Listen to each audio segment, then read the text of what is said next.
but I never felt like any sort of emotion except for maybe like anger or anxiety and like frustration that deeply.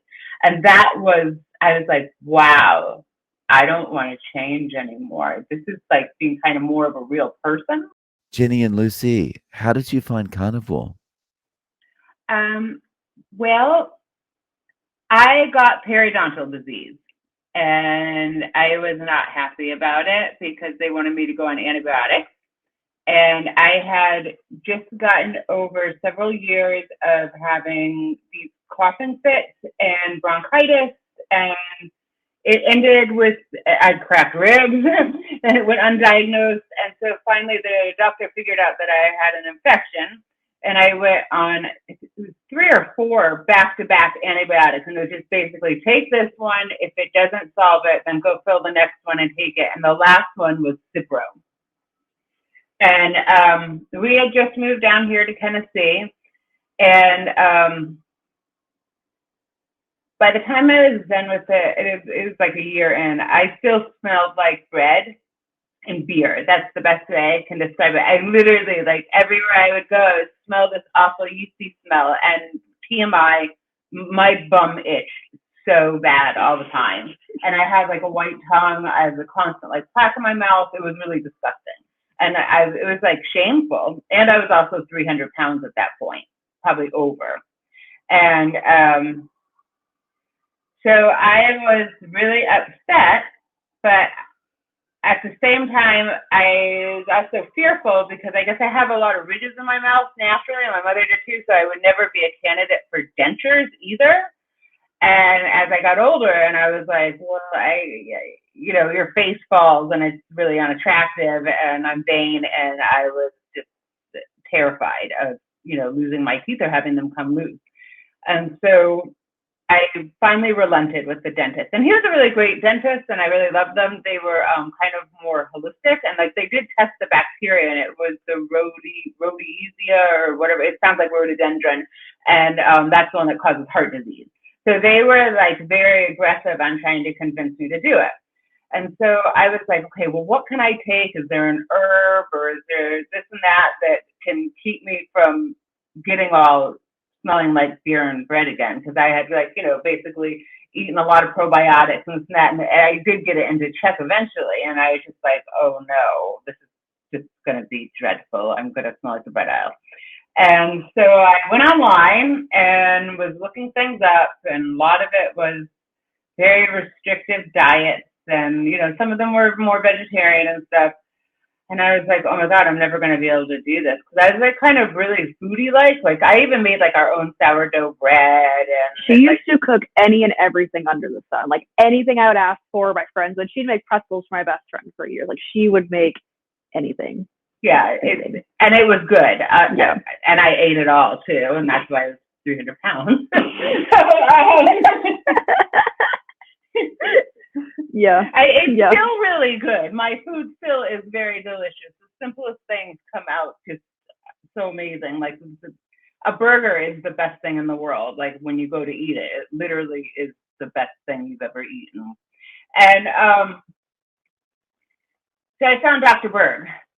And I said, okay, we're going to give this a try. I do really like these foods. Like I've always, historically my whole life, I love meat. Meat's the star of the plate. Butter and cream and cheeses. It wasn't ever really the potato or like even on a sandwich. I hate Kaiser rolls.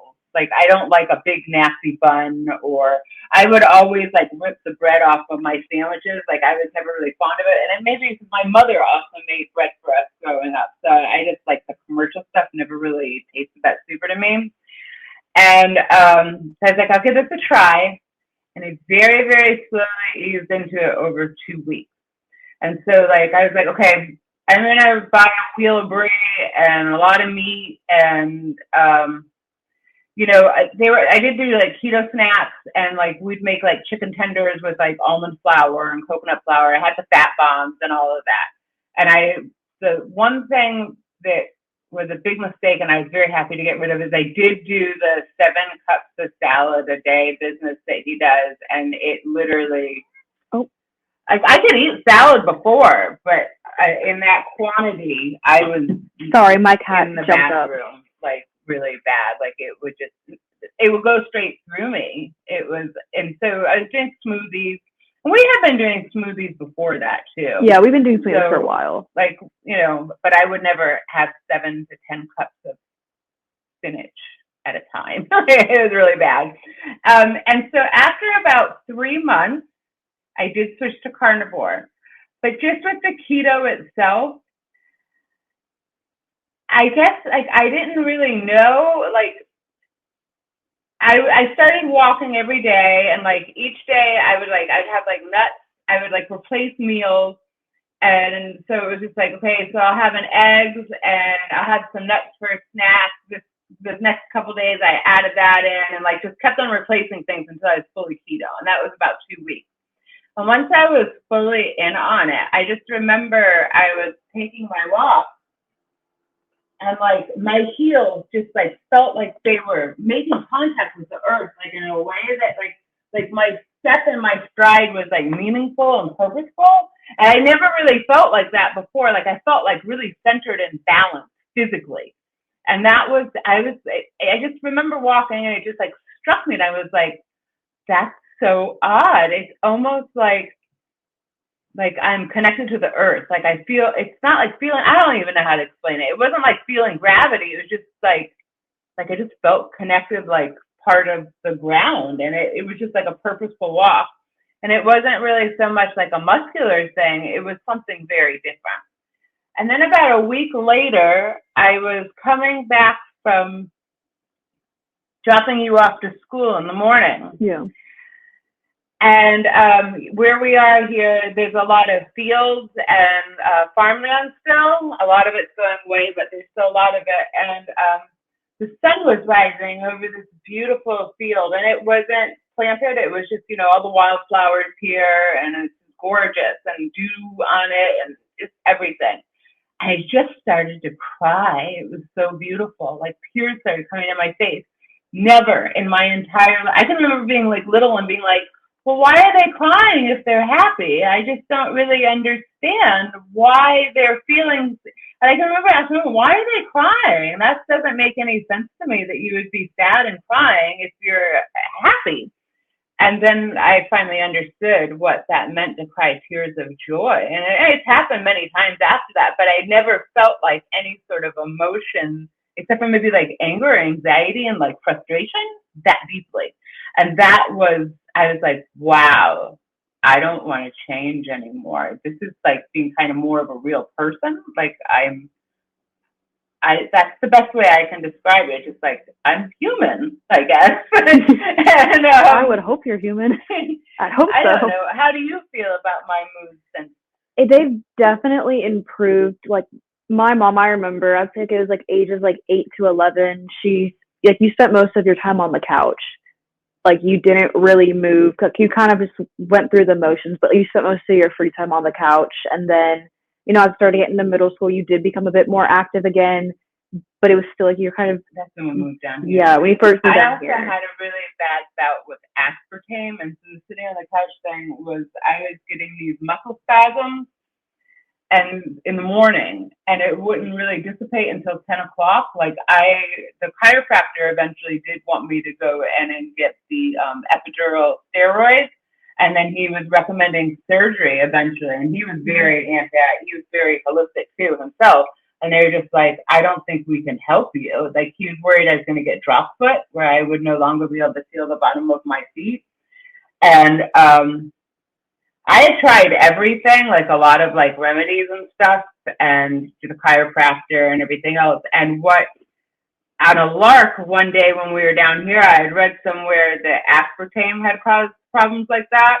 And so I gave up the aspartame, and about 7 to 9 days after that, I was sitting on the couch, as I would do every morning, with my knees pushed into my chest. And I was like, why do I just sit on the couch all the time, wasting my life away? And then it dawned on me, I don't hurt anymore. Yeah. And that was from giving up the diet soda. And I have gotten into aspartame by accident after that, and immediately the pain just pain. I know that the product has aspartame in it because my left hip, the pain will just shoot straight down the back of my hamstring into the back of my leg and all the way down into my foot. Yeah. And so that was that experience there. So obviously I have some sort of sensitivity to a whole bunch of stuff. But I mean, they have gotten better. I mean, obviously, like, life still happens, and there's still things that make you like frustrated or angry or stressed, like you go through, like going through regular human emotions. But so you're a lot better at dealing with life things in the nicest way. And it was also because I was a teenager and we would fight, but you are not always very pleasant. I wasn't either for similar reasons, but neither of us are really pleasant or able to cope with like day-to-day, very basic life things or feelings. We have a typical mother-daughter relationship. We're very close, but we bicker. We do. Yeah. You're my best friend, but we do bicker a lot. Yeah. And so, Lucie, have you started following the same kind of eating plan as your mom? Yes. So I am 20. I'll be 21 in April, and I started keto. And I would say now I'm kind of more in a ketovore state. I started keto when I was 15. So I was before we started this interview, I was kind of thinking of where I wanted to start my story, and I don't think we can fully kind of get into where I am now without going a bit farther back. But my mom started noticing like behavioral changes in me, I would say in my elementary school years, even as far back as preschool, of when I would eat certain foods, I would start behaving very differently. I would turn into a totally different child. My mom and her mom would kind of run experiments on me, like give me certain foods and then see what I would do. And they took me to an allergy panelist when I was 8, and that's where we found out that I was sensitive to artificial colors and flavors, gluten, things of that nature. And so from then on, we became an organic. Was it 8 that I got the allergy panel? Or was it earlier? I think it was earlier. We weren't completely organic because not as much stuff is available then. Yeah. But when did I get the allergy panel done? Or was it the what? The panel, the food panel. That was from my chiropractor. How old was I? Probably about 10 or 11. So somewhere in the 8 to 10 area. I don't 100% remember.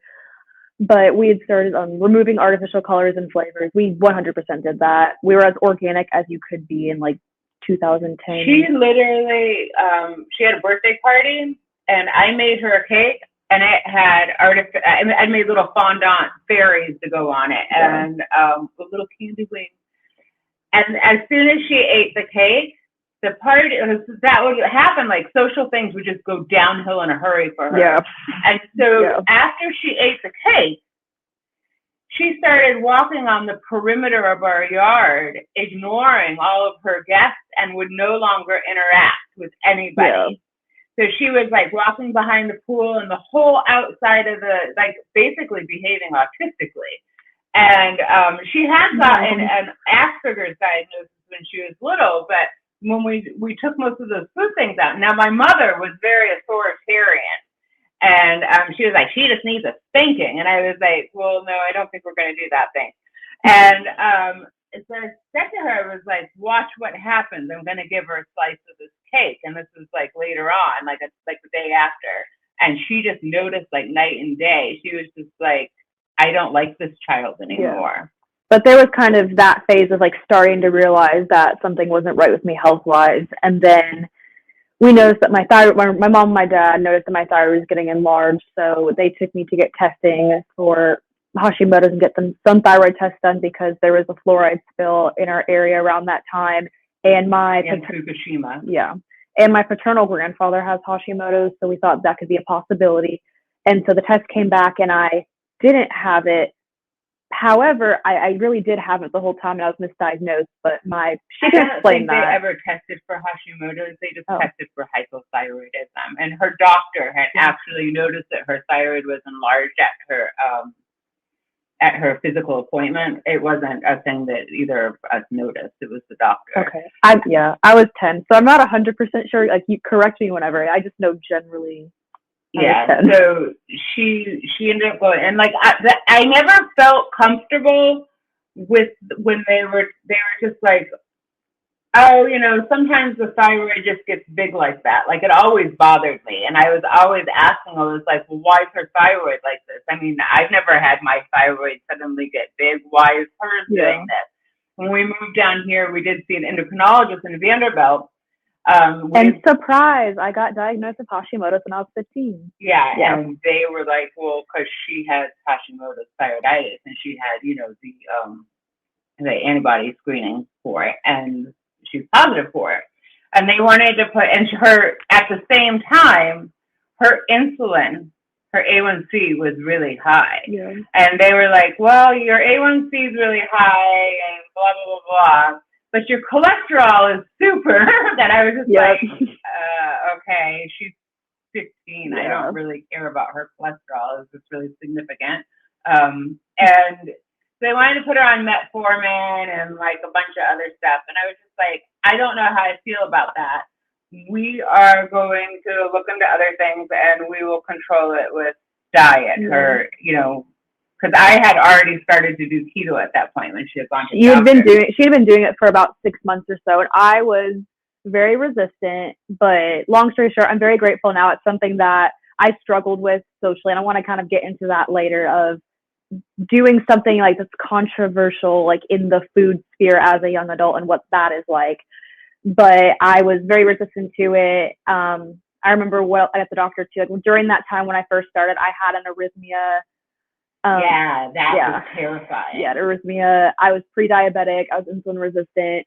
My arrhythmia hasn't been noticeable on any heart.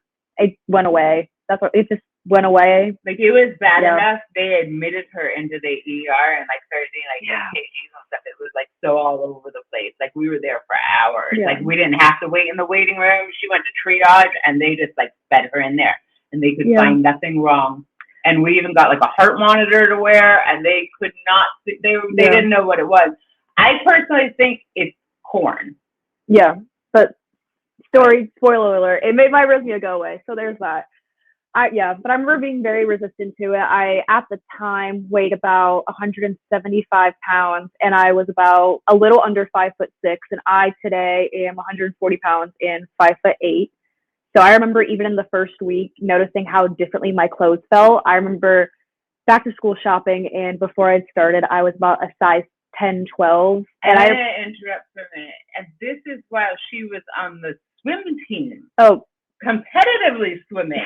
So I was going to multiple practices a day. I was running multiple miles a day, and swimming, I'm going to guess 8 to 10 miles a day with how much we were doing over the summer, because the competitive season is typically over the summer. So you're going to meets then as well. And I was still consistently getting weight. I remember the last 3 weeks before I went to the doctor, I gained 20 pounds in 3 weeks. But yeah, so I had started, and I remember there was a concert like a week. It was the Niall Horan concert a week after I started, and I had just gotten these pair of American Eagle jeans, and like they fit totally different. Like, they fit so loose, and I was excited. Then I was on board. I was like, okay, like I'm losing weight. I'm not going to be fat anymore. This is cool. Until then, she was really like, it was a teenage terror. I don't want to do this. Why can't I be like everybody else?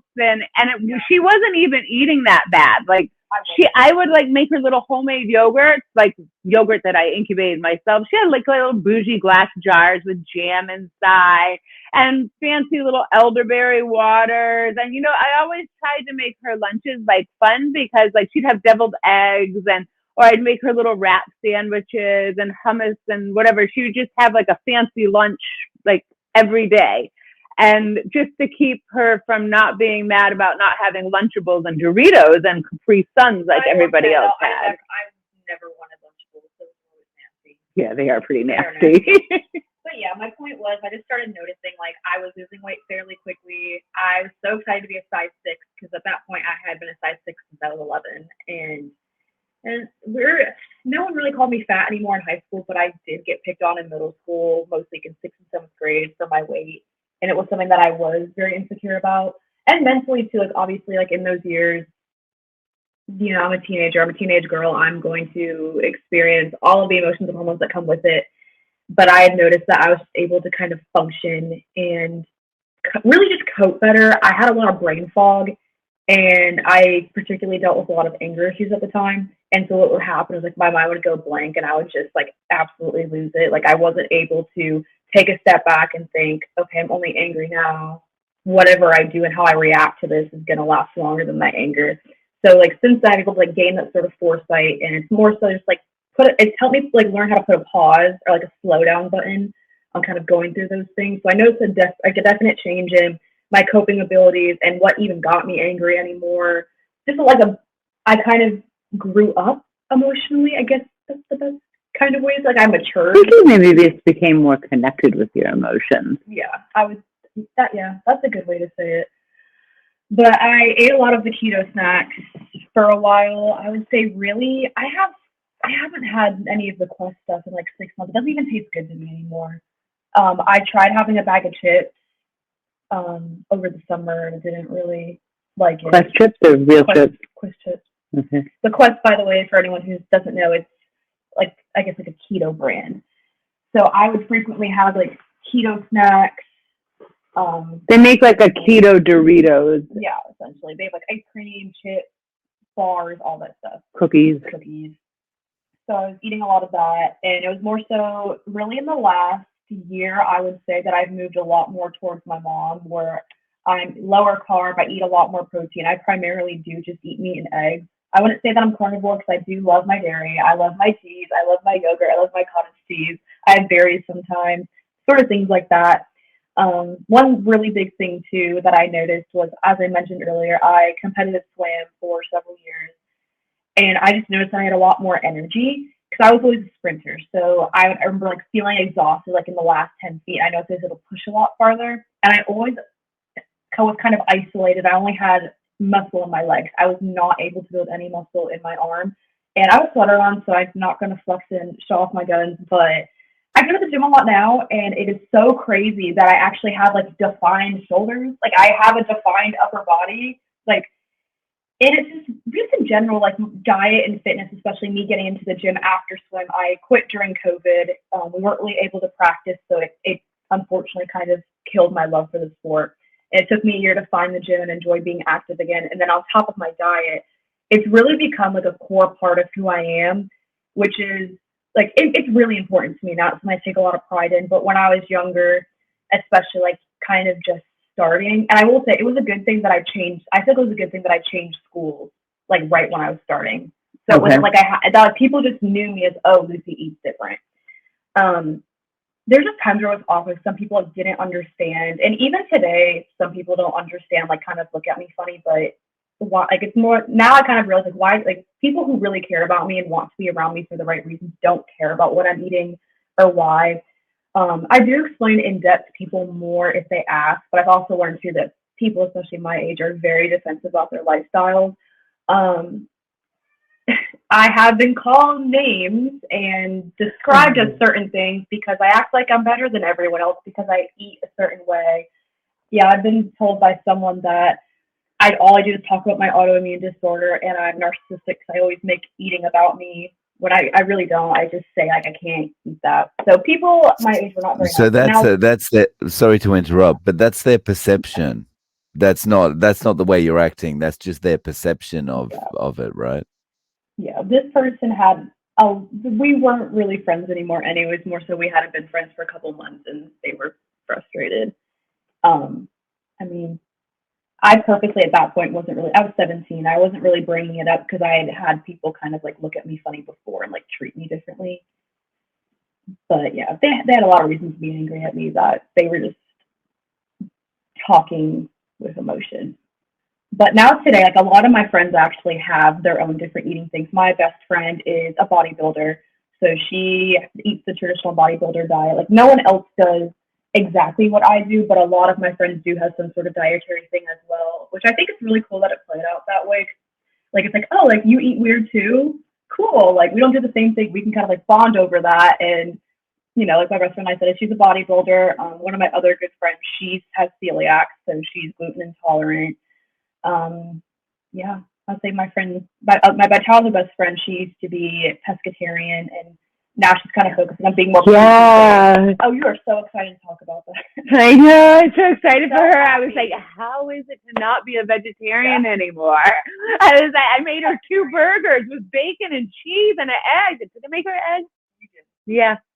Yeah, but and multiple of my friends and acquaintances also kind of eat weird. So it's something that I really grow into, and I talk about it with my close friends. Or now that people ask me, I do take pride, and I'm like, yeah, like it's something I'm really proud of. Like my life really changed. I feel a lot more confident in myself, a lot more alive. Like I don't think I would be who I am if I hadn't done that. Like I made that change. My mom convinced me to do it, and there was a part of me too that was kind of convinced that maybe it's not completely my diet and what I've done. It's more so just like growing up, like going from 15 to 20, the obvious maturity, growth and difference and changes.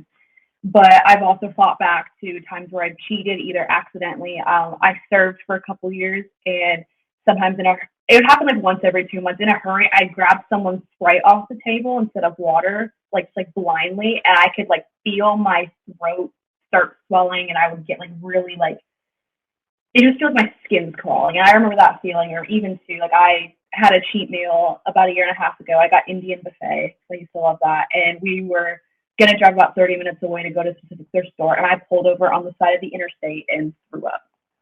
And I felt awful the rest of the night. So even just thinking back to like times where I've cheated on like intentionally or on purpose or accidentally, just like the difference in how I feel. I don't know. It's something that I love now, and I think I'm going to teach my kids to eat in the same way. I also never forced you to do it either. Like I said to her, you've seen what it's done for me. Just try it for 2 weeks. If you don't like it, fine, you can go back. And she doesn't have to, if she decided she wanted to bring a loaf of bread in the house and eat that, I mean, I bought it for your friends before when they've come over. Yeah. That's her choice. It's her body, and she can choose what she wants to do. Yeah. I will say though, like, I never felt like you forced me, but it really took me like becoming more of an adult to take pride of it being a me thing, and like understanding more about why my body works the way it does, or why it's necessary for me to eat this way, and like cooking on my own. Like it was more something that like we did together, and now it's something that I kind of do myself currently with you. So that I think that also too is like why it's become, I don't want to think a personality trait, but like something that like does make me is like being really focused on like health and fitness. Yeah. Like being able to like take charge of it on my own. It's like if you're doing something, or I have to live it, I can cook my own food and like drive and get groceries or stuff like that. If I want to cook something specific, So, Lucie, do you ever get any pushback from people about why are you consuming so much meat? This is bad for the environment, or this is ethically, there's a problem with this, or anything like that? Not in that way of it's like ethically bad. Because I feel like we do try to get grass fed. We do try and get like as organic as possible, grass fed, like ethically sourced. Would you agree? If I can get it, I will, but it's very expensive, and I can't always. Even though I think part of it, we are in a red state. I don't know if you know red and blue politically, and there's a lot of farmers here and a lot of cows and like barbecue, and so. It's kind of one of those things too, where I'm like, well, I will say like saying I have health problems, that gets people to shut up instantly. Because people will be a lot nicer to you if you say, I have a valid health problem. They'll be nice to you no matter what, because it's not their business what you're doing. Yes, definitely. But do I pull that out and be like, you can't make fun of me, or you can't yell at me, or saying I'm being difficult because I could die. The worst kind of pushback that I've gotten, I worked at Bonnaroo in 2022. I have my ABC license, so I was helping serve alcohol at one of the little stands. And I got a burger with no bun, and one of the chefs in the back was like, why are you being so GD difficult? Like, screamed it from the back. And I was like, I have thyroid disease. And like the entire staff just went quiet and were like, we are so sorry for him. And they refunded me. So I kind of like fire it back at them. Like at this point, I don't really care. I took it more personally when I was younger, but now it's kind of like, if you're not eating it, why do you care? One other really weird thing physically that I just remembered that happened to her around this time, and I know it's at the growth thing, but she was always very over 100 percentile for height. and she was always she was like 90 something for weight growing up. So she was like very thin and tall. And she was literally, she was in 24 months clothes at 11 months. So she was like always extremely tall. She was almost a 10-pound baby, but she was like really long and skinny. And as she grew up, she matured very quickly.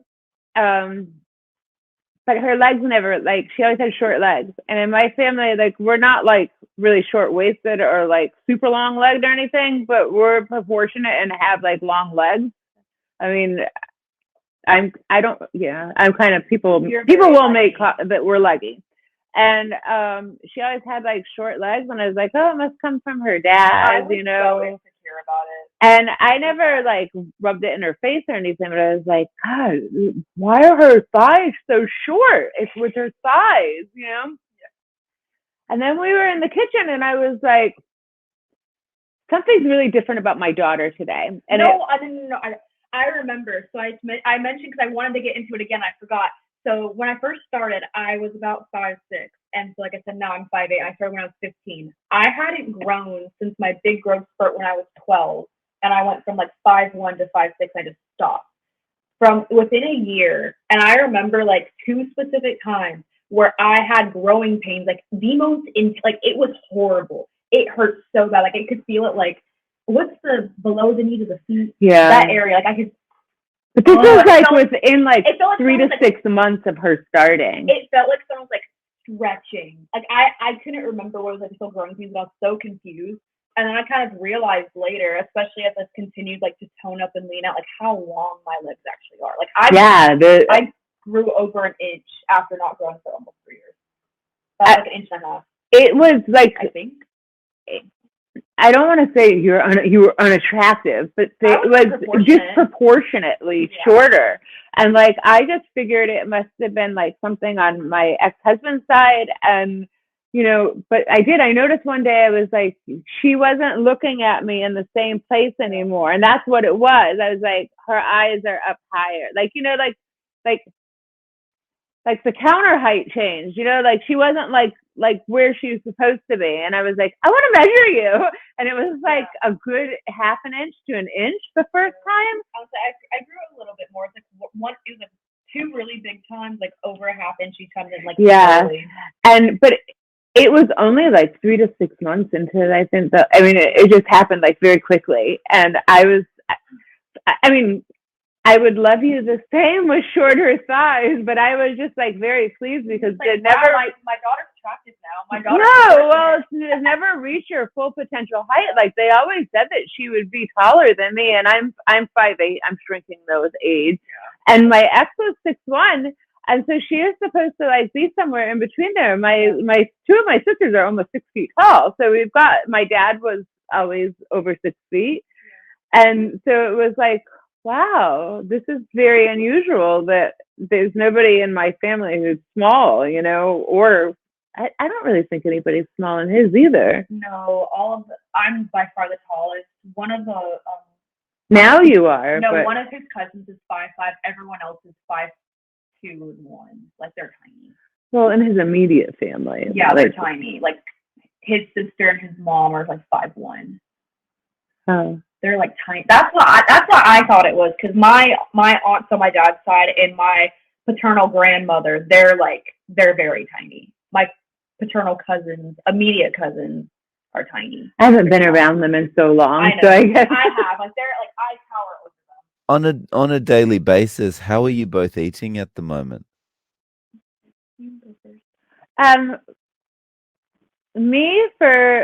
I wake up, I have my coffee, I get up very early in the morning, I get up at 3. I wasn't putting butter in my coffee, but now that I've gotten like leaner, I just need like something extra, but I don't want to like start eating a meal, so I'll have a couple packs of butter on the way out the door.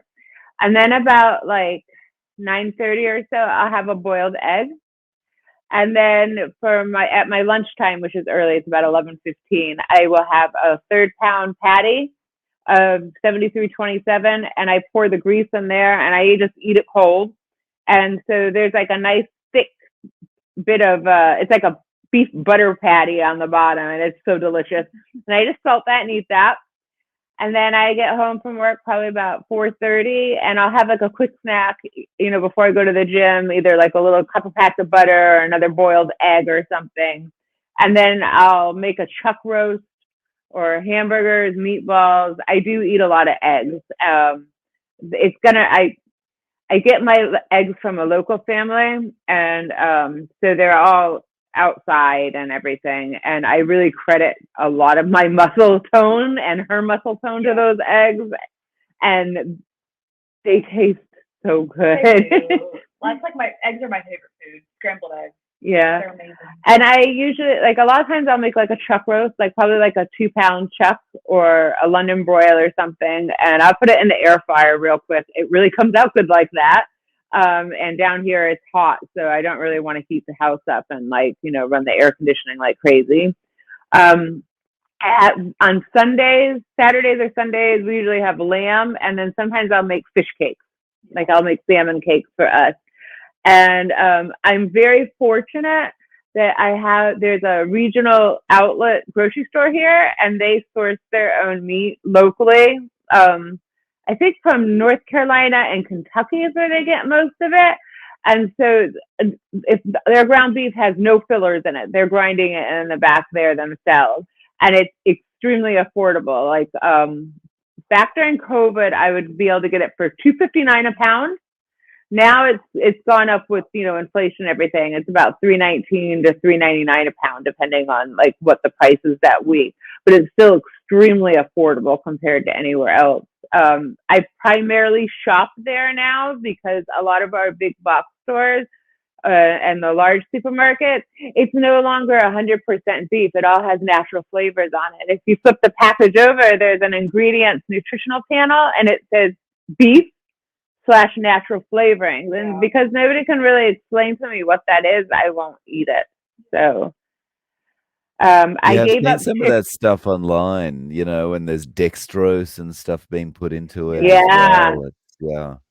Yeah. So we don't do that. And I know like the butchers at the and even this like the salespeople, they're like, our meat has no fillers in it. It's just meat. And they're very, very proud of that. Now, because it is an outlet place, sometimes they will get like overstock from our supermarkets or Walmart or whatever. And I accidentally did get a chuck roast that came from there. I didn't realize it at first. And I feel a little bloaty after eating it. I mean, maybe it's psychosomatic because like I saw the natural flavorings, but I did give up chicken. I just thought the chicken doesn't work for me anymore. I don't do pork anymore. I was getting like psoriatic plaquing on my legs from the pork, and I get these. It's the weirdest thing. I actually got photographs of it because most of the time it would be in my cheek or along my gum line, and so I didn't really know it was happening. I just thought it was like a canker sore, and I didn't really like. I knew it was happening when I ate pork, but I was like, well, maybe I just think it's so tasty or the fat was hot or something. Then I saw on my tongue, it was a giant, and it happens like within moments. It grows and then pops of this huge like peanut M&M size, almost grape size blood blister. Yeah, it was revolting. And so it was like, if it wasn't for cell phone cameras, I would have never known. I actually think my dad suffered from these because he would always complain about having canker sores. It's like some sort of allergic reaction. So I was like, well, if eating pork does this, and my mother was having gastro problems from it, but not, the thing is, it's not all pork. It's just sometimes. And it was the same thing for my mother. She got pork. She was living in Georgia before she passed. If she got pork from there, she would get like really bad gastro symptoms, and it would like cause like a really bad problem for her. She also had lupus and a bunch of other stuff. That's another story. She had a lot of autoimmune issues. But they went to the Southwest, and I think they were near Mexico. So I'm guessing maybe some of the pigs were not domestic. And she's like, oh, I ate lots of pork and I had no problem with it whatsoever. And so for me, it was like sometimes if I'd eat it, I'd get this business in my mouth or the psoriatic plaquing on my legs. And so I just said, if this is going on here, God knows what's going on inside of me. So I think we're all set with pork. and it makes me sad because I really love it. It's really delicious. That could not be me. I still eat a lot of pork. I love bacon. I love chorizo. I love Italian sausage. We make our own breakfast sausage, or she does. She puts the spices in for make our own breakfast sausage. I love pork, and I also eat chicken too. I really haven't noticed the difference that you've had with chicken. I think there's some things that I'm more sensitive to than you are, and vice versa. Like we have our own individual, more specific things. I was so bloated. It was like I was pregnant. So it was like I would just get like really, really bloated afterwards, and I thought it was like me. I was like, oh, I'll never be able to achieve my fitness goals. You know, why am I so fat? This and that, and it was this big bloated stomach from the chicken, and I'm not really sure what was causing that. But so for me, for purpose, I'm not as regimented as she is. Like I eat the same thing every day. I'm in my third year of college. I graduate in May, so I also work part-time, so sometimes I am very all over the place. I have a lot going on. One thing that I do consistently, sometimes between 8 to 10, depending on the day, I make usually 3 to 5 scrambled eggs. I had a smaller breakfast today because I was trying to get out the door really quickly for work, but I typically make myself 3 to 5 scrambled eggs. I add some sort of meat in, sausage, bacon. I've done like leftover London broil before, just some sort of like added protein. It tastes amazing, and I add spices to it, sour cream, butter. I call it like my egg bowls. Like there's no set recipe. It's kind of pull what's in the kitchen. They're really delicious. Yeah, I'm really good at making eggs. And then I try and have some sort of lunch. Do I always accomplish that? No. It's usually either eggs again, or I'll take out a burger, or any kind of like sausage that we have, chicken sausage, beef sausage, chorizo sausage. For dinner, sometimes I eat with my mom, sometimes I don't. Typically we have like London broil, steak and eggs, just kind of like that sort of thing. That's usually what I make on my own too. Or if I'm lazier, I'll take out hot dogs or a burger and just quickly fry up a burger. As far as snacks, I eat a lot of cheese whips, these little cheese crackers. I get like little squares of cheese. I eat a lot of yogurt, a lot of cheese, cottage cheese. I will say it does kind of depend. I'm not always the best about remembering to eat or like bringing food with me. So a couple days ago at work, like is a good example of that. I worked a 3 to 10 shift. So I was there for 7 hours, and I remember I'd woken up late, so I'd made a late breakfast, and I wasn't hungry, so I wasn't thinking about bringing food for my breakfast. So I was starving by about 5:30, and there's no way I could make it through. I didn't. You would work. I didn't want to make you bring anything, so I mobile ordered. I go to McDonald's. I get a burger with no bun. I just get literally just patty and cheese. So I would say that happens twice a month. I eat that. That's kind of like my eating out. But okay, the only place that I do really eat out at like voluntarily is Chipotle. It is the best for me. No, but it's really good, and it still kind of falls in the guns. But that's a once a month treat. So other than that, I'm decently regimented as you, but I'm not as far as she is. I am human, and I forget to bring food. So I do go order McDonald's. But one thing, a couple weeks. We don't really get hungry, like hangry, starving. I mean, yeah, sometimes grumbling stomach. I mean, but mostly it's just kind of like this kind of slow down. Like you feel like you like slow. I would say maybe a bit more for you. I'm just sometimes very forgetful of like remembering to eat, and sometimes it doesn't hit me until the hangry point, like 7-8 hours later. I'm like, oh. So yeah. That's more so me just my brain being my brain and not remembering. I guess that hangriness is much delayed compared to what it would be if you're on a regular diet, though, right? Yeah, it's definitely delayed. Because I remember particularly my first year of high school was the last year before I switched over. And my best friend, this was a bit more independent, so we had money at her house to go call and order Papa John's. She has a video of me just like devouring an entire like buffalo chicken medium Papa John's pizza, like the little like 12-inch ones. Like I used to be able to put food away, and I would eat all the time like that last year. So it's definitely different. It's definitely gotten a lot better, but still, like I do still get hangry. Just not as often, not as bad, but I still do sometimes.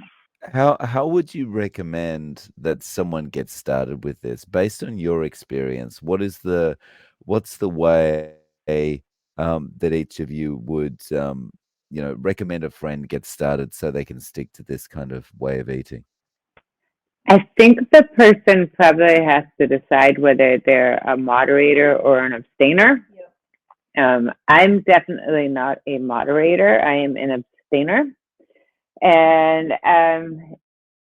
I think that you need to do your research first. And I think that, it did work for me going in slowly. But once I made decisions that I wasn't going to eat certain things anymore, that was it. Like, we're done. I think maybe starting like clean keto, I would definitely recommend against going dirty keto. Like, that's a big mistake. I just think if you're young, maybe like somebody like her, like if you're young, and maybe you can get away with that a little bit more. But I think for the average person, it's just a mistake, because the whole point of this is to eat real food. It's to not be eating all this processed garbage anymore, and like learning how to take care of yourself better. So if you're eating tons of like keto Doritos and keto snacks, which are just, they're not really keto anyway, I just think it's a mistake. That's a mistake. So I think that if you're going to start to do this, do your research first. I will say one thing with Dr. Berg that was really beneficial for me is like he has a lot of videos on symptoms of like nutrient deficiency. So when I did start to do this, I did get like nutritional yeast, and like I can't remember exactly what other vitamins that I got. I was like, this kind of sounds like the way I'm feeling. So I never got any keto flu. And I think that's kind of how I kept from doing that, was that I wasn't really deficient in anything, or I was like at least like putting things back in. I think that helped a lot. And then what else? Don't not eat fat. Eat all the fat you can. Eventually, it won't hurt your stomach. Like people who say, well, I can't eat all that fat, I'm not sure if they're virtue signaling or they really do get a bellyache because they don't have enough stomach acid. But eat your fat, eat your salt. Just enjoy your food. Like, don't care. Like, I don't care about how much I eat anymore. I don't care about, like, I just sit down and I enjoy my food. And even though I eat a burger every day, that burger is the best thing I've ever eaten in my life every time I eat it, because I'm really hungry. What would you do? Well, I was actually kind of like thinking, I did try. Someone came to me, someone who was previously really close to. I do suspect this person was trying to appease me and get closer to me by being like, I want to do this, because when it came down to it, they really did not have that much willpower to stay with it. I started this person, I kind of made them like Lucy's cheat sheet on how to do it. And I was like, this is like good for snacks. Look up this. Like really big thing. If you're someone who likes variety in your food, this is a really big thing for me. I was like 17 to 19 when I was starting to become more independent in the kitchen and love making my own food, but I wanted more variety. Now I don't really care. I just want to eat meat and eggs.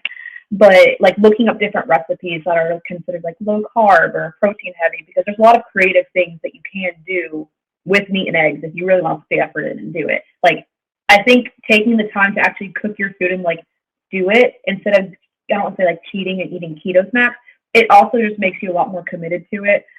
But yeah, I agree with my mom too, like definitely doing research. And on the note, like she's talking about like being a abstainer versus a moderator, I am somebody who can moderate, but I choose to go at things with an abstainer viewpoint, because I've always had very high willpower, or at least since I started this. Like, that's something I've noticed. Like, there's been a lot of like really big decisions in my life of like ending habits or making hard decisions where I'm like, I'm just not gonna do it. Yeah. Like I recently quit nicotine after about 4 years, and I could have moderated. I believe that I could have, but I just was like, I'm just not doing it. So again, be honest with yourself. If you're a moderator or an abstainer, and like it's on the table. Yeah, I gave up smoke. I smoked 2 packs a day since I was like, well, I didn't smoke 2 packs a day since I was 14, but I smoked since I was 14. I mean, I do use an e-cigarette, but the actual like I love cigarettes. Like if I could smoke cigarettes right now and there'd be like no bad effects, I would light up right now. I've always just love the smell of tobacco. But I gave that up like in a couple days. Yeah. And because I was just like, I don't want to pay for this anymore. I don't want to do this anymore. It's kind of really gross. And I didn't realize how bad I smelled. I don't really need to drink anymore. And there's a lot of like, it's very easy to give things up like that you don't need anymore on this. The one thing I will It's say really for good on the self-control front, right? Yeah. Even emotional self-control, just like, kind of sort of not really like keeping things to yourself and not really like lashing out or. Yeah, I've gotten a lot better at that. Yeah. I did mention I struggled with anger issues when I was younger. But there's one more thing I want to add as far as young people. And I do wish I had the chance to meet more young people. Like I mentioned, I have friends who eat differently and are more health focused, like more people who ate like me. And it kind of goes back to like going out, like, the pinch that I was in at work was like I had no way to get food and go home and get food in my 30-minute break. One thing that I will say is important, especially when you're first starting or you're still like a very volatile schedule, is kind of like learning what you can eat in a pinch, like little snacks that you can bring with you so that you're not in a pinch and you cave and just get something from the vending machine, whether it's like food that you can get at fast food, like a burger with no bun, or like I get Chipotle bowls, like even small stuff like that. As being someone who's really busy, that's what my friend did who was doing it. He was in a pinch and cheated because he didn't have a choice. Like he didn't have anything else to eat. So also just being aware of different snacks you could bring, doing your research, like little things you can always have on you. Like I always have beef sticks in my bag or a bag of Wisps. Or like I know what I can get at a fast food restaurant if we're on an 8-hour road trip and I wasn't able to bring a meal with me. So that's also something too that, learning more about that helps you stay with it as a young person who is constantly going here, there, everywhere. That's also, I think, really important. I think that's really good advice for especially for young people, but even for anyone who's just getting started, because if you cheat in that first few days or the first few weeks because you can't find something to eat, so you just go to the vending machine and get some rubbish snack or something like that, it just can throw you completely off, because it's like it then becomes like any other diet, and it's just like, oh, who cares? I'm just going to go back to eating normally again. So that's really good advice. So Jenny and Lucie, thank you so much for joining me today. Do you have an Instagram or a YouTube or anything if people want to reach out to you? I would say I do. I have an Instagram. Hold on. I'm going to look. I forget where the underscore is in my name. It is either Adventures of Lucie with an IE. Okay, it's after. So it's Adventures.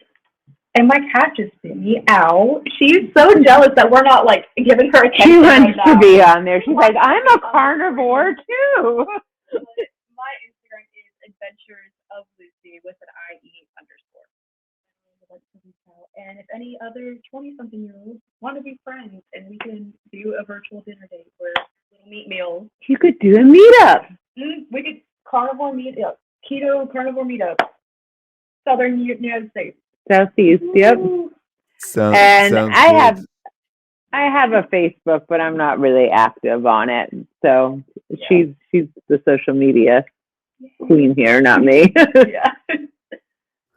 No worries. So I really appreciate you both on and sharing your story with us. It's really great to hear that you're both doing so well and thriving on ketovore carnivore. Thank you so much. Thank you, Dave. Thank you for having us.